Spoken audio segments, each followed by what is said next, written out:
حدیث نمبر 7142۔ حضرت انس بن مالک رضی اللہ تعالی عنہ نے بیان کیا کہ رسول اللہ صلی اللہ علیہ وآلہ وسلم نے فرمایا، سنو اور اطاعت کرو، خواہ تم پر ایک ایسے حبشی غلام کو ہی عامل بنایا جائے جس کا سر منقع کی طرح چھوٹا ہو۔ اور حدیث نمبر 7144۔ حضرت عبداللہ بن مسعود رضی اللہ تعالی عنہ نے بیان کیا کہ نبی کریم صلی اللہ علیہ وآلہ وسلم نے فرمایا، مسلمان کے لیے امیر کی بات سننا اور اس کی اطاعت کرنا ضروری ہے، ان چیزوں میں بھی جنہیں وہ پسند کرے اور ان میں بھی جنہیں وہ ناپسند کرے، جب تک اسے معصیت یعنی گناہ کا حکم نہ دیا جائے۔ پھر جب اسے معصیت کا حکم دیا جائے تو نہ سننا باقی رہتا ہے اور نہ اطاعت کرنا۔ دوستو یہ بات بھی سمجھنے کی ضرورت ہے، کسی بھی اسلامی ملک نے با جماعت نماز کو مستقل طور پر ختم نہیں کیا۔ کورونا کی وبا کے باعث عارضی طور پر یہ پابندی لگائی گئی ہے، اس میں کوئی گناہ کا پہلو نہیں ہے۔ حقیقت تو یہ ہے کہ عوام الناس میں اللہ تعالیٰ کی طرف سے دی ہوئی رخصت کا کانسیپٹ ہی کلیئر نہیں ہے۔ اللہ تعالیٰ نے ہمارے لیے ہمارے دین کو انتہائی آسان کیا ہے، ہم خود ہی اس کو مشکل بنا دیتے ہیں۔ دوستو رخصت کا آسان اور سادہ قاعدہ اللہ تعالیٰ نے قرآن مجید میں فرمایا ہے۔ سورہ بقرہ کی آیت نمبر 173 ہے، جس کا ترجمہ میں آپ کے سامنے رکھ رہا ہوں۔ اس نے تم پر صرف مردار اور خون اور سور کا گوشت اور وہ جانور جس پر ذبح کے وقت غیر اللہ کا نام پکارا گیا ہو حرام کیا ہے۔ پھر جو شخص سخت مجبور ہو جائے، نہ تو نافرمانی کرنے والا ہو اور نہ حد سے بڑھنے والا، تو اس پر کوئی گناہ نہیں، بے شک اللہ نہایت بخشنے والا مہربان ہے۔ دوستو یہی بیان الفاظ اور سیاق و سباق کی رد و بدل کے بعد سورہ مائدہ کی آیت نمبر 3، سورہ انعام کی آیت نمبر 119 اور سورہ انعام کی ہی آیت 149 میں بیان کیا گیا ہے۔ سورہ بقرہ کی آیت نمبر 173 پر غور کرنے سے ایک بہت لطیف اور دقیق بات کا علم ہوا۔ آیت کے ایک حصے میں اللہ تعالیٰ نے کھانے سے منع کیا ہے، وہ کیا ہے؟ اصل میں وہ اللہ تعالیٰ کا حکم ہے کہ یہ نہیں کھانا، اور اسی آیت کے دوسرے حصے میں اضطراب کی حالت میں اجازت دے دی کہ یہ کھا سکتے ہو۔ یہ کیا ہے؟ اصل میں یہ بھی اللہ تعالیٰ کا حکم ہی ہے۔ اب دیکھنا یہ ہے کہ دونوں میں فرق کیا ہے۔ پہلے حصے کو ہم حکم اول کہیں گے اور دوسرے حصے کو حکم ثانی۔ ہیں دونوں ہی حکم۔ حکم اول ابدن ہے، قیامت تک اس کو کوئی بدل نہیں سکتا، قیامت تک اس کو کوئی چیلنج نہیں کر سکتا۔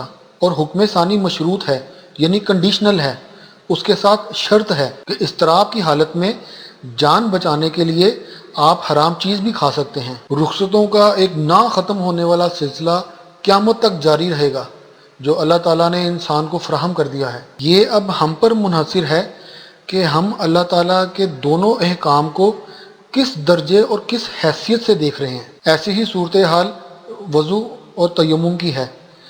پہلا حکم آیا کہ نماز کے لیے اچھی طرح وضو کر لو، اور جب دیکھا کہ انسان تنگی میں پڑ سکتا ہے، مشکل میں پڑ سکتا ہے، پانی کہیں اویلیبل ہے اور کہیں نہیں ہے، تو دوسرا حکم آ گیا کہ آپ تیمم کر سکتے ہیں۔ مگر یہ چیز بھی دیکھنے میں آئی ہے کہ تیمم کے بارے میں لوگوں کا کانسیپٹ کچھ اتنا کلیئر نہیں ہے۔ ان کا کہنا ہے کہ تیمم کرنے سے ہماری تسلی نہیں ہوتی۔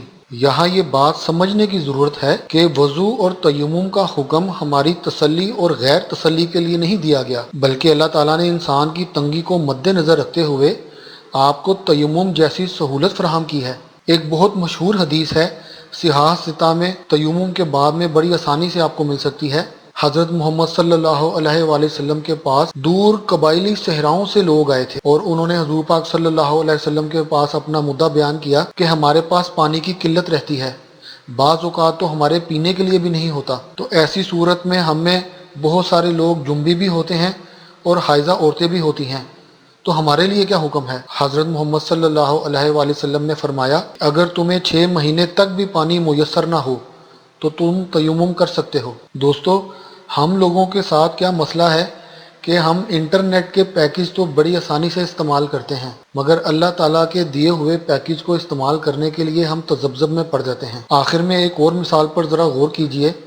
اللہ تعالیٰ نے فرمایا کہ جب برائی کو دیکھو تو اس کو اپنے ہاتھ سے روکو، اور ساتھ ہی یہ بھی فرمایا کہ اگر ہاتھ سے روکنے کی طاقت نہیں تو زبان سے برا کہو، اور اگر زبان سے بھی روکنے کی طاقت نہیں ہے تو پھر اس کو اپنے دل میں برا جانو۔ تو آپ نے دیکھا کہ کیسے اللہ تعالیٰ نے رخصت پہ رخصت فراہم کی ہے، کہ اگر کسی انسان میں ہاتھ سے روکنے کی ہمت نہیں ہے تو وہ اس کو زبان سے روک سکتا ہے، اور اگر انسان کہے کہ یا اللہ میں تو زبان سے بھی نہیں روک سکتا، میرے بس میں نہیں ہے، تو اللہ تعالیٰ فرماتے ہیں کوئی مسئلہ نہیں، اگر آپ زبان سے بھی نہیں روک سکتے تو کم سے کم آپ اس کو اپنے دل میں برا جانیں۔ اللہ تعالیٰ سے دعا ہے اور اس بات کی امید ہے کہ اس ڈسکشن کے ذریعے ہمارے کسی نہ کسی بھائی کے ذہن کی گرہ اور اس کی الجھن ختم ہو گئی ہوگی۔